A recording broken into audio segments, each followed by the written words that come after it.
क्या हालात है।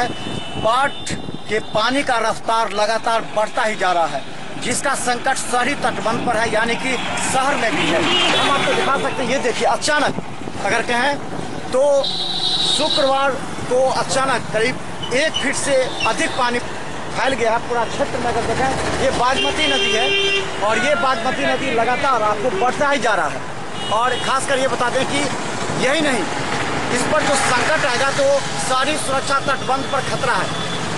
हर अधिकारी अपने अपने स्तर से इसको पाटने में लगे हैं।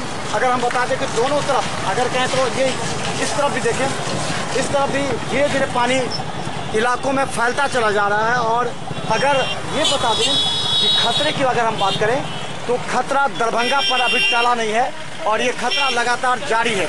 इसके अलावा हम ये भी बता देंगे आपको कि दरभंगा के कई इलाकों में पानी प्रवेश कर गया है। दरभंगा के बस स्टैंड और टावर के साथ बालू घाट में पानी प्रवेश कर गया है और कुछ ही देर में दरभंगा बस स्टैंड पर अधिकतर पानी होगा। सवाल सिर्फ ये है कि आखिर प्रशासन इसे रोकने की क्या व्यवस्था कर रही है। बृहस्पतिवार की देर रात से लगातार दरभंगा के बागमती नदी उफान पर रही। प्रत्येक घंटा लगभग 1 फीट तक पानी बढ़ता चला गया। शुक्रवार की सुबह सुबह आते आते ये आधा फीट पर रहा, लेकिन शुक्रवार की देर शाम तक पानी में तेजी देखी गई। हालांकि जल स्तर में लगातार हो रही वृद्धि की वजह से आसपास के दर्जनों गांव के लोग भयभीत हैं और प्रशासन के सहारे अपनी नैया खेने पर लगे हैं। लेकिन प्रशासन भी मजबूर है। प्रशासन का कहना है कि अगर तेज बारिश होती है तो इस तटबंध को भी बचाना काफी मुश्किल होगा। इतना हेल के आया पानी और अम्माडी सब में पूरा पानी आ गया है। ये क्या कहते हैं, इधर जितना इधर बिशनपुर तक घूम के आया, बिशनपुर में भी तो। और घर में लोग हैं या बाहर कहीं? घर से बाहर रोड पे है, घर से बाहर रोड पे है। कितने लोग? अम्माडी देखते हैं, अम्माडी से सब लोग अपना गाछी में, कोई धुमका पे है, कोई गाछी में है, कोई रोड पे है, रूम बना रहा है, सब रह रहा है।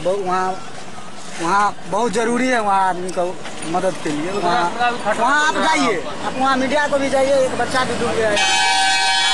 अच्छा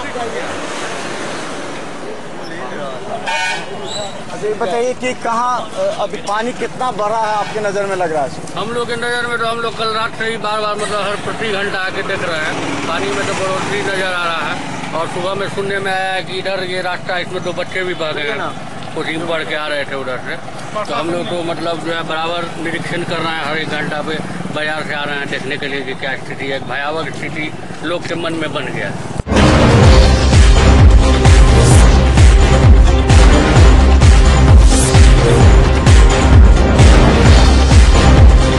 बाढ़ देखने के लिए तटबंध के आसपास कई बार सैकड़ों की संख्या में लोग जमा हो जाते हैं, लेकिन इस लापरवाही की वजह से कई बार घटनाएं भी घटी हैं। दरभंगा के बागमती नदी के आसपास पानी फैलने की वजह से आसपास के दर्जनों गांव प्रभावित हैं और धीरे धीरे गांव में पानी फैलने लगा है। लोगों का डर है कि अगर एकमी के पास के औझौल अगर प्रभावित होता है तो इससे दर्जनों गांव पानी में डूब सकते हैं। जिला प्रशासन पर पूरी तरह पैनी निगाहें रखी हुई है, लेकिन पानी का दबाव लगातार दरभंगा के शहरी तटबंध पर बढ़ता ही जा रहा है। हालांकि शुक्रवार की देर रात के बाद थोड़ी सी राहत नजर आई। बता दें, सेल्फी लेने के चक्कर में एक बच्चे की मौत हो गई है। हालांकि वो बलभद्रपुर का बच्चा था और साइकिल से स्कूल से आ रहा था, ट्यूशन से आ रहा था और किसी बाढ़ को देखने के लिए गया और सेल्फी लेने के चक्कर में वो डूब गया। हालांकि वहाँ हंगामा भी हुआ, लेकिन सवाल सिर्फ ये है कि जो बाढ़ देखने आ रहे हैं वो दूसरे को भी बचाएं और खुद भी बचें, क्योंकि कई घटनाएं लगातार घट चुकी हैं।